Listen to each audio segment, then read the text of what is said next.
महाराष्ट्र की राजनीति दिलचस्प मोड़ पर है। आज योगी एंट्री कर रहे हैं तो 8 नवंबर को मोदी दस्तक देंगे, लेकिन ओवैसी बंधुओं ने पहले ही माहौल को गर्मा दिया है। अपने बयान से महाराष्ट्र के चुनावी रण में गर्मी पैदा कर दी है। दरअसल योगी के बटेंगे तो कटेंगे वाले बयान पर छोटे ओवैसी ने जो कहा उससे बीजेपी गुस्से में है। आज अपनी रैली में योगी ओवैसी को जवाब भी दे सकते हैं, लेकिन पहले चलिए आपको ये बताते हैं कि अकबरुद्दीन ओवैसी ने क्या कहा है। तो बड़ी खबर आपको बता रहे हैं, महाराष्ट्र के औरंगाबाद में अकबरुद्दीन ओवैसी ने हमला किया है। कल मुख्यमंत्री योगी आदित्यनाथ ने झारखंड में अपनी रैली के दौरान कई बड़ी बातें कही थी और उसको लेकर ओवैसी ने पलटवार किया। पीएम मोदी और सीएम योगी को जवाब दिया। बटेंगे तो कटेंगे वाले बयान पर कहा कि ये लोग बीफ के नाम पर बांट रहे हैं, ये लोग मॉब लिंचिंग के नाम पर बांट रहे हैं, घर वापसी के नाम पर बांट रहे हैं और साथ ही दाढ़ी रखने के नाम पर भी हमें बांटा जा रहा है।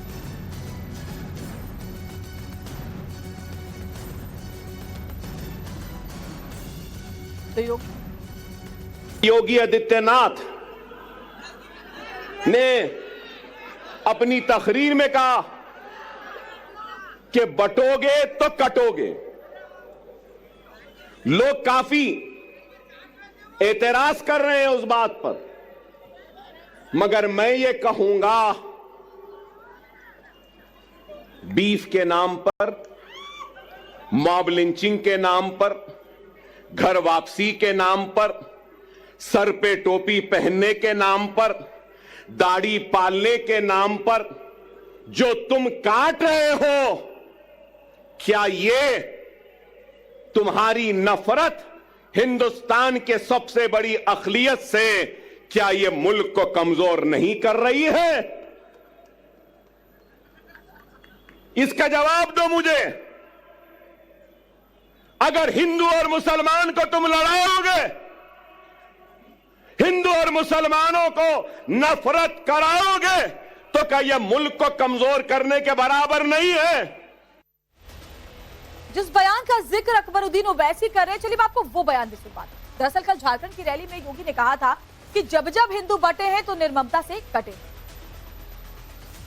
जिस प्रकार की घुसपैठ इन लोगों ने रोहिंग्या का झारखंड के अंदर कराना प्रारंभ किया है, अगर डेमोग्राफी चेंज इसी प्रकार की होगी, आज ये लोग यात्रा रोक रहे हैं।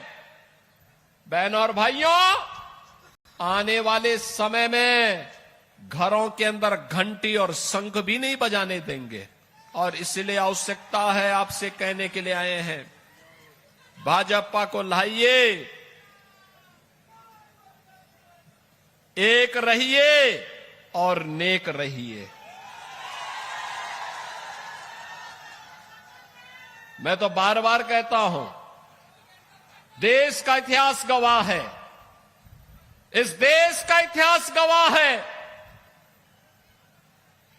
जब भी जाति के नाम पर, क्षेत्र के नाम पर, भाषा के नाम पर बंटे हैं तो निर्ममता से कटे भी हैं। हम बार बार इस बात को कहते हैं, जाति के नाम पर मत बंटिए। ये बांटने वाले लोग देश के साथ धोखा दे रहे हैं।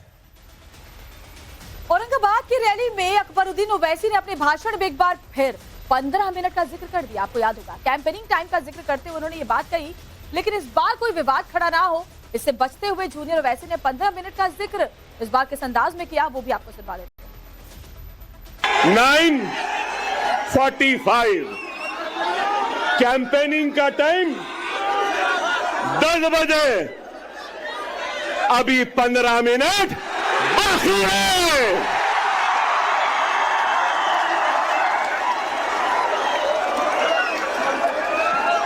अरे भाई 15 मिनट बाकी है, सब्र करिए।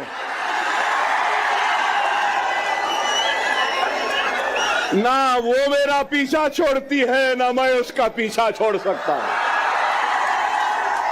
चल रही है, मगर क्या गूंज है। तो समझना मुश्किल नहीं है छोटे ओवैसी ने 15 मिनट का जिक्र क्यों किया। दरअसल 15 मिनट का वाला भाषण 2012 में तब सुर्खियों में आया था, जब उन्होंने पुलिस हटाने की बात करते हुए 15 मिनट का डर दिखाने की कोशिश की थी। और अब महाराष्ट्र चुनाव में एक बार फिर से 15 मिनट का जिक्र सामने आया। आपको उनका 2012 का वो पुराना बयान भी सुनवा देते हैं। हिंदुस्तान हम 25 कौड़ है ना, तुम 100 कौड़ है ना, ठीक है। तुम तो हमारे से इतने ज्यादा है, 15 मिनट के लिए पुलिस को हटा लो, बता लेंगे किसमें हिम्मत है, कौन ताकतवर है। महाराष्ट्र सरकार गठन को लेकर अकबरुद्दीन ओवैसी ने एक बड़ा दावा किया कि एमआईएम के 10 एमएलए आए तो बनेंगे किंग मेकर, हमारी मर्जी के बिना कोई तख्त पर नहीं बैठ पाएगा, ये भी कहा। अकबरुद्दीन ओवैसी ये बात तब कह रहे हैं जब महाराष्ट्र में एआईएमआईएम 16 सीटों पर चुनाव लड़ रही है।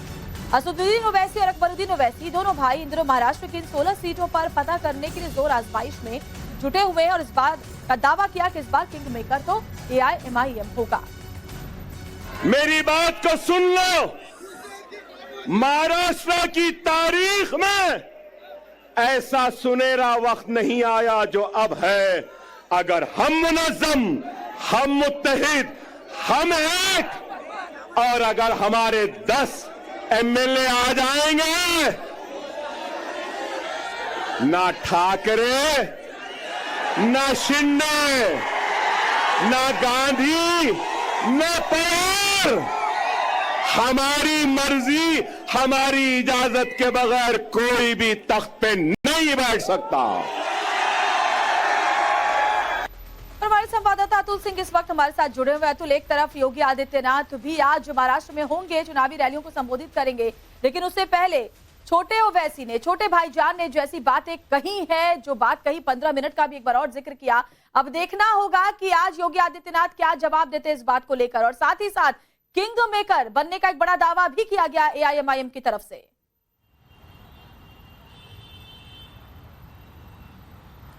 जी देखिए, अब तो चुनाव प्रचार की शुरुआत हो चुकी है और जैसे जैसे चुनाव प्रचार की सरगर्मी बढ़ेगी, तापमान इसी तरीके से बढ़ेगा, बयानबाजी भी इसी तरीके से होगी और उसकी जो एक ट्रेलर है जिसकी शुरुआत अभी आपने दिखाया, अकबरुद्दीन ओवैसी ये छोटे भाई हैं जो 15 मिनट के जो 2012 में इनका दिया हुआ बयान था उसके नाम से वो काफी ज्यादा फेमस हुए और उसी का उन्होंने कल रात को भी एक ट्रेलर दिखाया है और अभी बड़े भाई आने बाकी हैं, उनके भी करीबन 4 से 5 रैलियां महाराष्ट्र में होने वाली हैं। तो ऐसे में जब जब ये दोनों भाई आएंगे तो उसकी वजह से जिस तरीके के ये लोग हमेशा से भाषण देते रहे हैं वो माहौल कितना गर्म कर देगा वो अभी आपने दिखाया। वहीं दूसरी तरफ आज काउंटर करने के लिए योगी आदित्यनाथ भी महाराष्ट्र के दौरे पर है। 3 बड़ी रैलियां यहाँ पर उनकी आयोजित हो रही हैं आज के दिन और उसके बाद आगे भी उनके शेड्यूल इसी तरीके से होंगे क्योंकि 15 से 20 रैलियां जो बीजेपी के सूत्र हैं वो बता रहे हैं महाराष्ट्र में योगी आदित्यनाथ के होंगे। तो हो सकता है जो अकबरुद्दीन ओवैसी ने योगी आदित्यनाथ को लेकर जो है